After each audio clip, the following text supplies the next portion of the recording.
sur l'instruction, sur la théologie, et voyez ce qu'ils ont fait. Ils ne sont pas en mesure de fournir une seule évidence de la résurrection de Jésus-Christ. Ils ne sont pas différents des Mahométans. Les Mahométans vous font face et ils vous défient. Il n'y a pas longtemps, le docteur Reedhead, de la mission soudanaise qui a reçu le baptême du Saint-Esprit, un homme merveilleux, il était chez moi. Il a dit, frère Branham, il a des diplômes et des diplômes et des diplômes. Il disait, mais les docteurs ont-ils été dans l'erreur? J'étais là, je les ai vus jeter les meubles et ainsi de suite, tout ça dans les réunions, ce qu'on appelle les saints exaltés et tout. Il a dit, mais ce que j'ai de me dire, c'est ceci. Malgré tout ce que j'ai vu et tous les diplômes que j'ai, mon cœur a soif de Dieu. Vous dites, voilà. Quelqu'un qui est au plus haut niveau du fondamentalisme. Maintenant, mon cœur a soif de Dieu. Il a dit, recevoir le Saint-Esprit, après que vous avez cru, cela existe-t-il? C'est juste, voyez-vous. Et considérez Bouddha. Bouddha est mort il y a 2300 ans, le grand leader religieux de la Chine. Et quand il est mort, voici ce qu'il a dit avant de mourir. Il arrivera avant la fin du monde que le Dieu d'amour,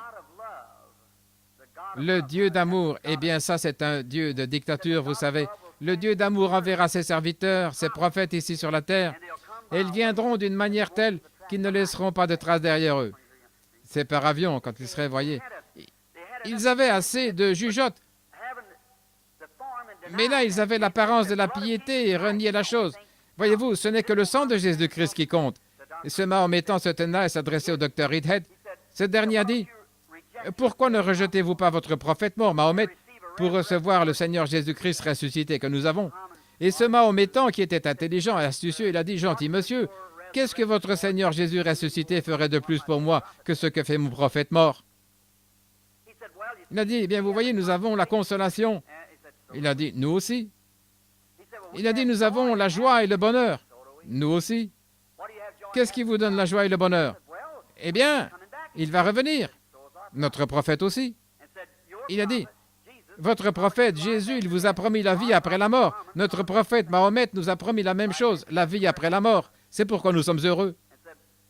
Il a dit, produisez tout simplement une seule chose que votre Seigneur Jésus, que je ne peux pas produire maintenant avec mon prophète mort. Montrez-moi une seule chose que vous avez que nous n'avons pas.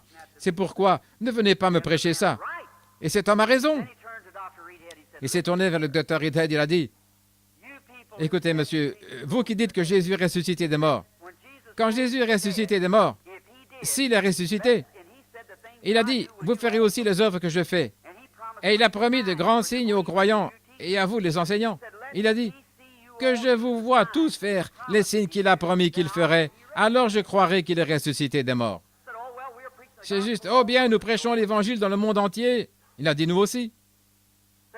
Il a dit, que je le vois accomplir ces miracles. Laissez-moi vous dire une chose. Vous tous, vous avez eu 2000 ans, et pourtant, nous avons la plus grande religion qui soit. C'est juste. Les Mahométans sont les plus nombreux. Le christianisme occupe la 3e place. L'islam est la plus grande, quant au nombre des adeptes dans le monde. Et il a dit, et 2/3 du monde ne savent rien du tout de votre Seigneur Jésus ressuscité. Que notre Mahomet ressuscite des morts, il a dit, le monde entier le saura. C'est juste. Et le docteur Reedhead a dit qu'il était convaincu. Et il était bel et bien. Et c'est ce qui lui a donné la soif de Dieu. Frères et sœurs, je suis ici pour vous affirmer que le Seigneur Jésus-Christ est ressuscité des morts. Il vit aujourd'hui parmi nous. Et il fait les mêmes choses et produit exactement ce qu'il a dit qu'il ferait. Il est le même Seigneur Jésus ressuscité. S'il le fait, et ce n'est que par sa grâce souveraine, ce n'est pas à cause de moi. Je suis son serviteur comme toute personne assise ici. Comme le petit garçon qui est un chrétien ou la petite fille.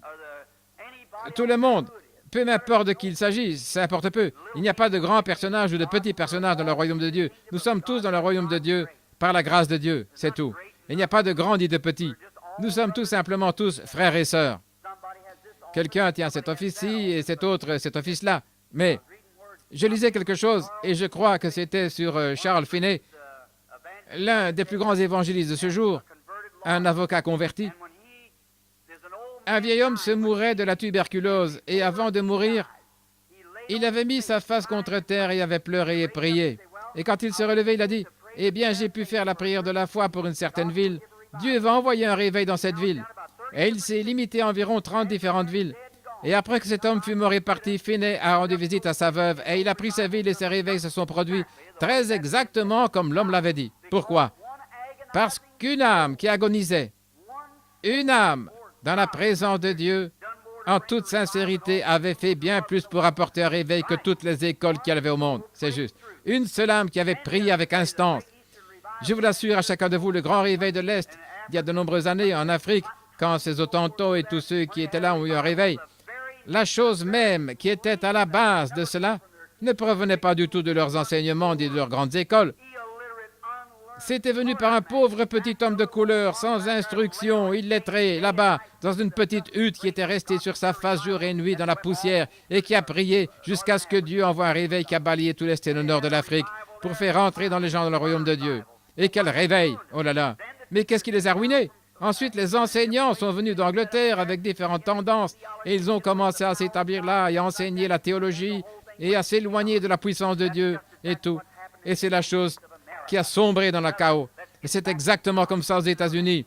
Frères, retournons à Dieu, au Dieu vivant, au ressuscité, à celui qui est amour, à celui qui ne fait exception d'aucune dénomination, exception de personne ou d'une quelconque autre manière, celui qui aime chacune de ses créatures sur terre, qui désire descendre, et il a fait tout son possible pour se frayer un chemin et descendre dans le cœur des hommes. Il a pourvu un moyen comme le serpent d'airain, il a pourvu à Jésus pour satisfaire à tous nos besoins pendant que nous sommes dans ce voyage entre le ciel et la terre. Il a pourvu à Jésus-Christ, il est le sacrifice tout suffisant de Dieu. Tout ce dont vous avez besoin ce soir ne se trouve pas dans votre Église. Ça se trouve en Christ. Voilà, ça ne se trouve pas dans votre instruction, ça ne se trouve pas dans votre théologie, dans votre credo.